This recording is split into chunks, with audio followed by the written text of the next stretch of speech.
Salut, alors aujourd'hui je vais t'expliquer comment détecter une police de caractère sur un site internet quand tu n'y connais rien en codage. Je suis Cédric du blog J'optimise mon site internet.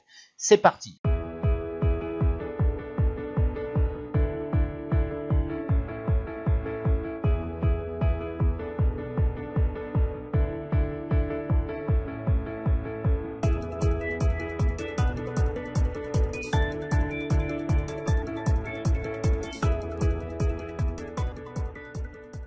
Alors tout d'abord, je te remercie de suivre mes vidéos. J'ai ma communauté qui augmente, j'ai les likes, tout ça, j'ai des commentaires sur mes vidéos. Je reçois chaque jour des encouragements, ou presque, chaque jour ou presque des encouragements. C'est super en tout cas. Et si tu n'as pas rejoint, si tu ne l'as pas encore fait, je t'invite à t'abonner sur ma chaîne YouTube en cliquant sur le petit icône qui se trouve en bas à droite de cette vidéo. De même, je t'invite à liker et à partager cette vidéo. Voilà. Alors, on en revient au sujet. Donc, je suis personnellement une véritable biquette dans la détection de police de caractère. Je ne sais vraiment pas de quoi il s'agit. Là, tu me montres cette police-là, même celle-là. Enfin, ça doit être la même, ceci dit. Faut quand même pas abuser. Je sais pas ce que c'est. Ici, j'imagine, enfin non, c'est même pas, j'allais dire c'est de l'Arial, c'est même pas de l'Arial, c'est un autre truc. Ici, c'est encore un autre truc. Bon, la police me plaît, mais je sais pas laquelle que c'est. Donc, la solution du codeur, c'est d'appuyer sur la touche F12. Alors là, je suis allé sur Chrome parce que, au passage, parce que le tutoriel va se passer sur Google Chrome. Voilà. Donc, en appuyant sur F12, donc je vais cliquer sur l'icône de sélection d'éléments. Voilà, je me mets dessus, je clique et normalement je dois avoir une propriété qui s'appelle font family. Voilà, donc c'est Open 100. Tu vois, Open 100, après j'en ai d'autres là. Et la première, c'est Open 100 qui est utilisée. Bon, bref, c'est chiant. Si voilà, le codage te donne des boutons, tu vas pas faire ça. Enfin, faut s'y connaître encore une fois. Et puis c'est chiant. Des fois, tu trouves pas. D'ailleurs, la propriété, elle est planquée, je ne sais où. Donc, on va faire une solution à la one again qui va pas nous prendre de temps et voilà, qui va être super cool. On va détecter tout de suite. On va sur Google et on va taper Whatfont Chrome.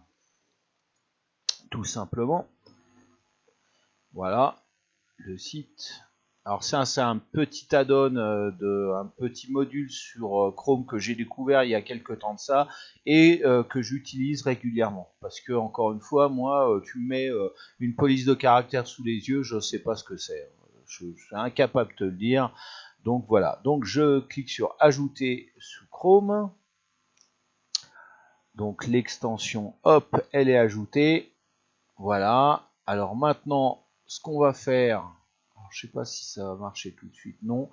On va, je vais éteindre mon navigateur pour le redémarrer parce que là, si tu veux, je vais galérer pendant 107 ans pour faire fonctionner la donne. Hein. En général, il faut, quand tu installes un module comme ça, il faut redémarrer après. Donc, je vais cliquer là, je vais dans l'historique. Je vais restaurer les 5 onglets qui étaient fermés auparavant. Donc c'est en train de charger, celui-là on s'en fout.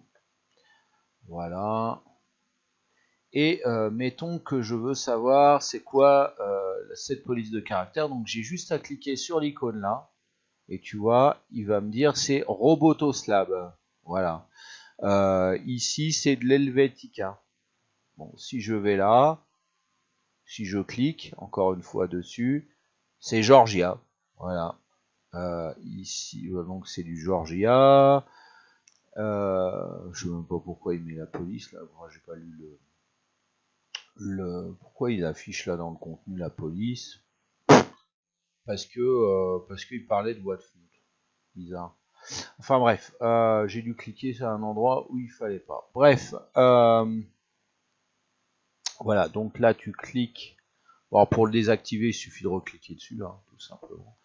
Et donc là, c'est de l'Open 100, là du Railway Railway, c'est une police Google, donc c'est gratuit. Alors après, charge à toi de rechercher la police, le nom, par rapport au nom qu'il t'aura donné sur Google et de voir si c'est payant ou pas.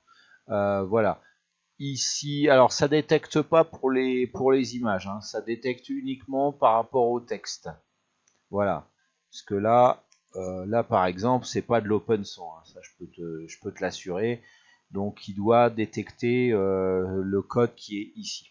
Voilà, donc c'est pas plus compliqué que ça, tu vois, c'est tout con, tout simple. Hein. Encore une fois, pour le désactiver, hop, maintenant je peux passer la souris dessus.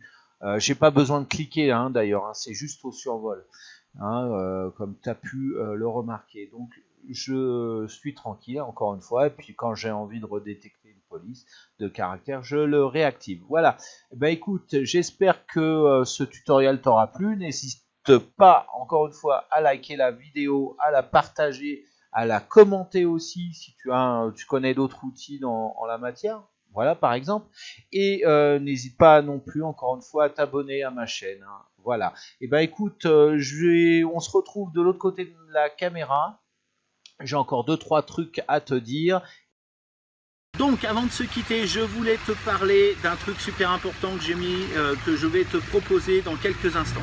Il s'agit d'un broyeur de spam. C'est un piège à spam, donc c'est-à-dire que hop, ils vont passer à la trappe et finir les spams sur ton site. Alors que tu aies un site internet de type WordPress, tu sais que je parle souvent de WordPress, mais là, si tu as un site WordPress, un site Joomla, Magento, Shopify, Zencar, BigCommerce, un site ou alors un site programmé en HTML pur, CSS pur, JavaScript pur, PHP pur, enfin que de la pureté, quel que soit le type de code, tu vas pouvoir l'installer. C'est pas un plugin, donc tu n'as pas de mise à jour, tu fais une installation et tu es tranquille à vie. Voilà. En plus de ça, c'est la vidéo, tu vas avoir accès à une vidéo, un tutoriel, et le système ce système-là, ça te prend moins d'1 kilooctet de ressources. Ça va pas ralentir ton site. Voilà. Je connais personne qui l'utilise, donc c'est vraiment quelque chose, un truc étonnant que j'ai découvert. Donc voilà. N'hésite pas à cliquer sur le lien là. Tu as un lien qui apparaît ici pour pouvoir accéder à cette vidéo, et puis aussi en dessous dans la description de la vidéo tu vas avoir accès aussi à ce lien.